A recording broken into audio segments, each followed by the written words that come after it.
लातूरवरून निलंग्याला जाणारा रस्ता आता चांगलाच गुळगुळीत झालाय। या रस्त्यावरूनच काँग्रेसचे अमित देशमुख निलंग्याला पोहोचलेत। त्यांनी निलंग्यात नवराजकारण सुरू केले।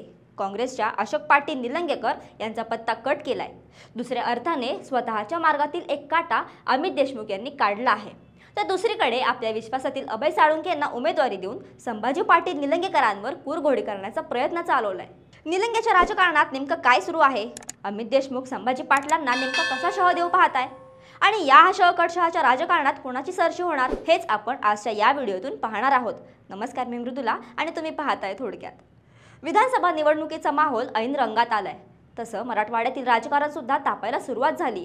मराठवाड्यातील सर्वात चर्चेच्या मतदारसंघांपैकी एक म्हणजे निलंगा विधानसभा मतदारसंघ। संभाजी पाटील निलंगेकरांनी बांधलेला हा मतदारसंघ आता भाजपचा बालेकिल्ला म्हणून ओळखला जाऊ लागलाय। संभाजी पाटलांची साधी राहणी, त्यांचे सर्वसामान्यांसोबत असलेले जवळीक या त्यांच्या जमेच्या बाजू आहेतच। मात्र आपल्या कार्यकाळात त्यांनी केलेल्या विकास कामांमुळे निलंग्याच्या जनतेने त्यांना आतापर्यंत 3 वेळा महाराष्ट्राच्या विधिमंडळात पाठवलं आहे। यावेळी त्यांना त्यांच्या स्वतःच्या घरातून सुद्धा वाहन राहिलेलं नाही। मात्र अमित देशमुख यांच्या शहकटशहाच्या राजकारणाचा मात्र त्यांना सामना करावा लागत आहे। लातूर शहर हा अमित देशमुख यांचा मतदारसंघ।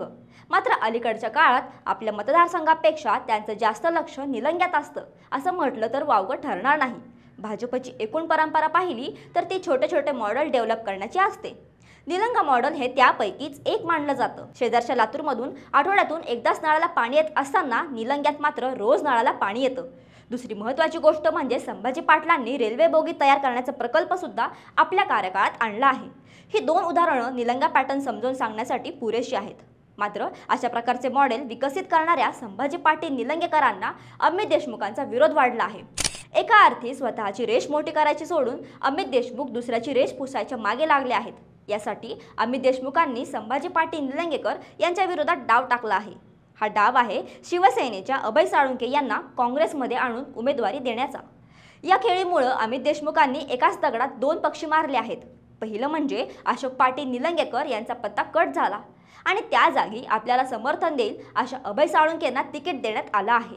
याला देशमुखांची कूटनीती म्हणून सुद्धा ओळखलं जातं। असा माणूस आणून बसवायचा की जो काही काम करणार नाही, जेणेकरून या भागावर आपल्या एकट्याचंच वर्चस्व राहील। दुसरीकडे पाहायला गेलं तर संभाजी पाटील निलंगेकर स्वतः उच्च शिक्षित आहेत। 3दा निलंग्याचं प्रतिनिधित्व केलेले संभाजी पाटील राज्याचे मंत्री सुद्धा राहिलेले आहेत। भाजपचे एक महत्त्वाचे नेते म्हणून त्यांची ओळख आहे। अरविंद पाटील यांच्या रूपानं घरचाच एक अभ्यासक त्यांच्या जोडीला आहे। अरविंद पाटलांनी ऑस्ट्रेलियातून आपलं शिक्षण पूर्ण केलं आहे।